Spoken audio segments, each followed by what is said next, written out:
Let's switch gears now to the Russian invasion of Ukraine. And Russia's military has claimed it will be repelling a drone attack. It repelled a drone attack on an airport in the city of Pskov in the western part of the country, where 4 transport aircrafts were damaged. Pskov's regional governor, Mikhail Vedernikov, established and published a video shoot from the presidential area showing smoke rising from a fire in the distance of the sounds of sirens and an explosion ring out. News media on the ground have been able to confirm the location of that video from the buildings, from the roads and trees which matched the file images and the street view of the area. There were no injuries according to initial reports. In the meantime, Russia's foreign ministry says that drone attacks in Russian territory overnight will not go unpunished. Maria Zakharova tells journalists that Ukraine is responsible. She says attacks so far inside of Russia would have required intelligence from Western countries. Some of the drones which attacked Russia overnight struck an air base 600 kilometers from Ukraine. Ukraine launched drone attacks across the 6 regions overnight in Russia.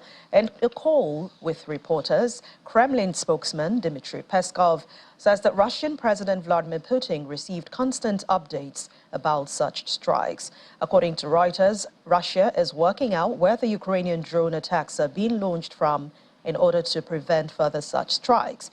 Ukraine is yet to comment on the overnight strikes which hit the regions in Moscow, in Bryansk, Kaluga, Oryol, Ryazan and Pskov.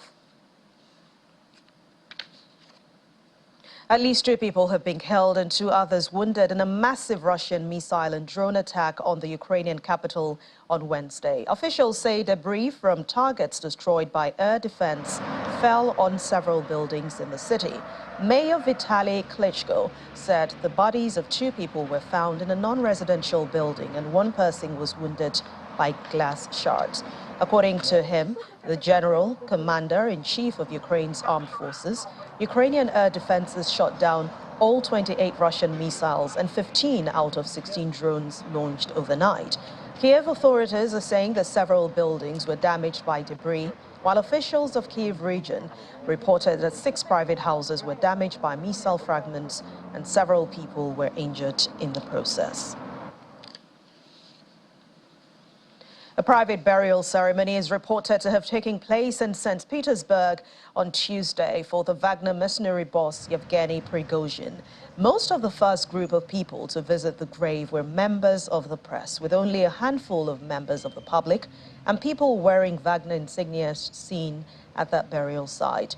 According to the Kremlin, Mr. Putin did not attend yesterday's burial ceremony. Meanwhile, the Kremlin says the probe into Yevgeny Prigozhin's death last week is a Russian investigation, and there is no question of an international investigation. Speaking to reporters, Kremlin spokesman Dmitry Peskov said that Moscow's investigation took into account the possibility that the crash had been caused deliberately. The Wagner group leader was killed alongside 9 others after their private jet crashed north of Moscow.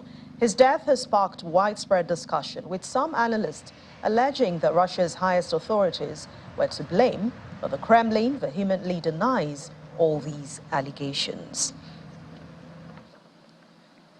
The White House is suggesting that the Kremlin was behind Prigozhin's death. On Tuesday, the White House came close to declaring the Kremlin was responsible for the death of the Wagner mercenary group chief Yevgeny Prigozhin, who was believed to have been killed in a mysterious plane crash last Wednesday. According to White House Press Secretary Karine Jean-Pierre, everyone knows that the Kremlin has a long history of killing opponents. She also mentioned that it was reassuring to see video footage of U.S. citizen Paul Whelan, a former Marine jailed in Russia over what the U.S. calls bogus espionage charges, and called on Moscow to release him immediately.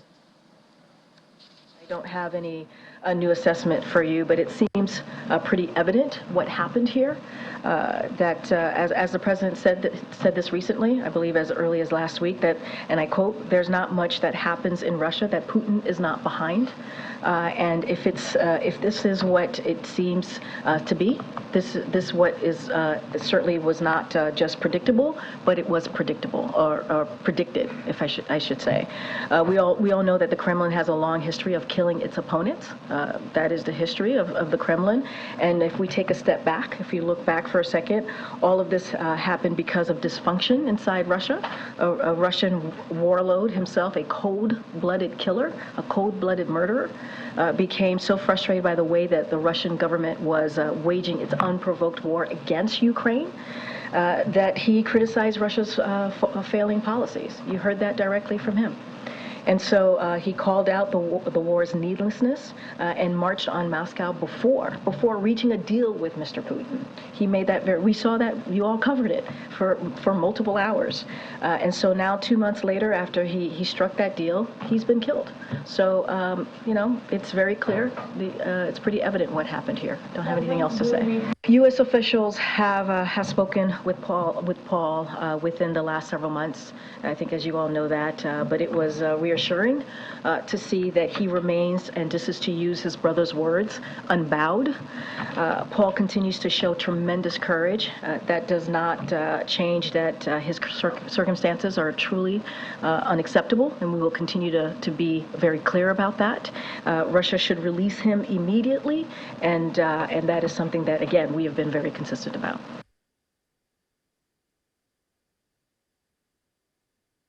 Well, earlier today, the Kremlin said that the investigation into the plane crash which killed mercenary boss Yevgeny Prigozhin included the possibility that it was caused deliberately.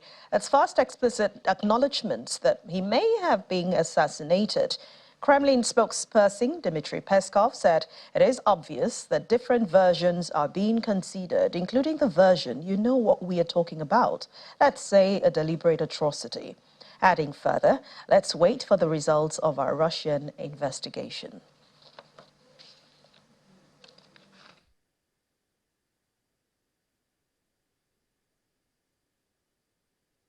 Meanwhile, the United States has announced a new package of military assistance to support Ukraine that includes additional air defense and artillery munitions, mine-clearing equipment, and medical vehicles. The latest package includes additional mine-clearing equipment, missiles for air defense, ammunition for artillery, and HIMARS, that's the high-mobility artillery rocket systems, and over 3 million rounds of small arms ammunition. Is announcing a new package of security assistance for Ukraine to meet Ukraine's critical security and defense needs. It includes additional mine-clearing equipment, missiles for air defense, ammunition for artillery and HIMARS systems, and over 3 million rounds of small arms ammunition. This package will help Ukrainian forces on the battlefield and support its air defenses as Russia continues to launch brutal strikes against the people of Ukraine, including attacks this past week that have taken the lives of innocent Ukrainian civilians. The Kremlin could end this war. They can end it today, anytime, by withdrawing its forces from Ukraine and stopping its brutal attacks. Until it does, the United States and our allies and partners will stand with Ukraine for as long as it takes.